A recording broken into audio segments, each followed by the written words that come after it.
எந்த தப்புமே பண்ணலையே. ஐதோடா, அப்படின்னா நீ பாலை குடிச்சிட்டு ஃப்ரிட்ஜுக்குள்ள வெறும் பாட்டில வச்சதே இல்லையா? இல்ல சேர்த்து காலோட வீட்டுக்குள்ள போனதே இல்லையா? இல்ல டாய்லெட் போறதுக்கு சோம்பேறித்தனம் பண்ணிக்கிட்டு பெட்டை ஈரம் பண்ணது இல்லையா? இவர் எந்த தப்பு செஞ்சதே இல்லையா? அது எல்லாத்தையும் செஞ்சிருக்கேன்.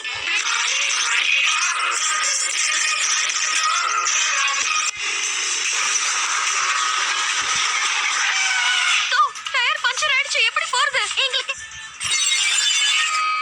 டயர் ரெடி, கிளம்புங்க. நீங்க ரொம்ப கியூட்டாவா இருக்கீங்க.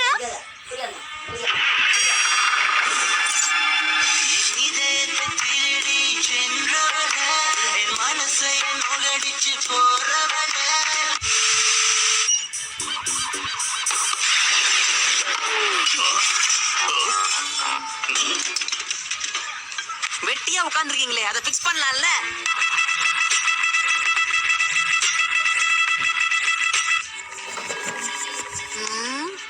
இந்த மாய தோற்றங்கள் எல்லாம் எங்க ஏற்பட்டதுன்னு சொல்றீங்களா?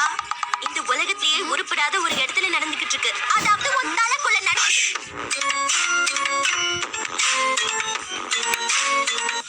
உன் ஒருத்தனால எங்க எல்லாரையும் தடுக்க முடியாது. உங்களுக்கு மட்டும்தான் பேக்கப் இருக்குன்னு நினைச்சீங்களா?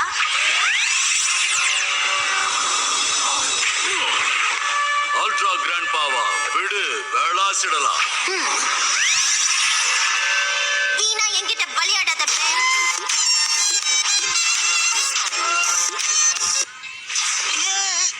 உன்ன மாதிரி பூச்சி எல்லாம் எனக்கு உத்தரவு போடக்கூடாது. கெவின், நாம உயிரோட இருக்கணும்னா இப்ப நாம ஒத்துமையா இருந்தாகணும்.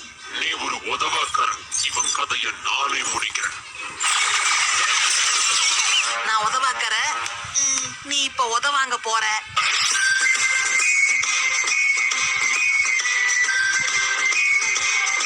ஹே குவென், ஆபத்து வந்தா எப்படி தடுப்ப? என்ன கால் நட்டுக்குச்சா? கம் ஆன் குவென், அதை வீசு பார்க்கலாம். உனக்கு எக்ஸசைஸ் தேவை. உனக்கு எக்ஸசைஸ் மட்டும் இல்ல, செல்ஃப் கண்ட்ரோலும் தேவை. இப்ப இத ஓமல வீசுற, என்ன பண்றேன்னு பார்க்கலாம். சிம்பிள்மா, எனக்கு வலிக்கணும்னா கொஞ்சம் வேகமா வீசணும். போடு. இந்த உருவத்துல வலியே இல்ல, வேதனையும் இல்ல. கொஞ்ச நேரம் என்ஜாய் பண்ணிட்டு வரேனே. ஹலோ, ஹெக்ஸ் இங்க தான் எங்கயோ தெரிஞ்சுக்கிட்டு இருக்கான். அதுவும் ஏதோ ஒரு முக்கியமான பொருளை தேடி.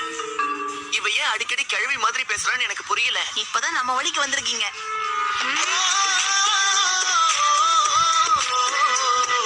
நான் சந்தோஷப்படுறேன், ஏன்னா நான் ஃப்ளவர் கேர்லா இருந்ததே இல்ல.